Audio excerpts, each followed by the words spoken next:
Hi ನಮಸ್ಕಾರ ಎಲ್ಲರಿಗೂ. ಇವತ್ತಿನ ವಿಡಿಯೋದಲ್ಲಿ ನಾನು ಹಸಿ ಬಟಾಣಿಯಿಂದ ಒಂದು ಟೇಸ್ಟಿಯಾದಂಥ ಸಾಂಬಾರ್ ರೆಸಿಪಿಯನ್ನು ಮಾಡ್ತಾ ಇದ್ದೀನಿ. ಅನ್ನದ ಜೊತೆ ತುಂಬಾ ಟೇಸ್ಟಿಯಾಗಿರುತ್ತೆ. ಅದಕ್ಕಾಗಿ ಒಂದು ಕುಕ್ಕರ್ನಲ್ಲಿ ನಾನು 2 ಕಪ್ ಅಷ್ಟು ಹಸಿ ಬಟಾಣಿಯನ್ನು ತೊಗೊಂಡಿದ್ದೀನಿ. ಈರುಳ್ಳಿ, ಟೊಮ್ಯಾಟೊ ಹಣ್ಣು, ಹಸಿಮೆಣಸಿನ್ಕಾಯಿ, ಬೆಳ್ಳುಳ್ಳಿ, ಉಪ್ಪು, ಜೀರಿಗೆ, ನೀರನ್ನು ಹಾಕಿಬಿಟ್ಟು ಇದನ್ನು 2-3 ವಿಸಿಲ್ ಬರೋವರೆಗೂ ಬೇಯಿಸ್ಕೊಳ್ಬೇಕು. ಬಟಾಣಿ ಈ ಥರ ಬೆಂದರೆ ಸಾಕು.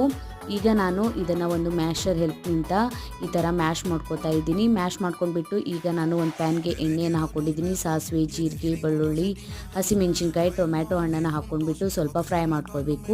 ಅರ್ಧ ಟೇಬಲ್ ಸ್ಪೂನ್ ಅಷ್ಟು ಅರಿಶಿಣದ ಪುಡಿ, ಖಾರದ ಪುಡಿ ಹಾಕಿಬಿಟ್ಟು ಈಗ ಬೇಯಿಸ್ಕೊಂಡಿರುವಂಥ ಬಟಾಣಿ ನಿಮಗೆ ಎಷ್ಟು ಬೇಕೋ ಅಷ್ಟು ನೀರನ್ನು ಸೇರಿಸ್ಕೊಳ್ಳಿ.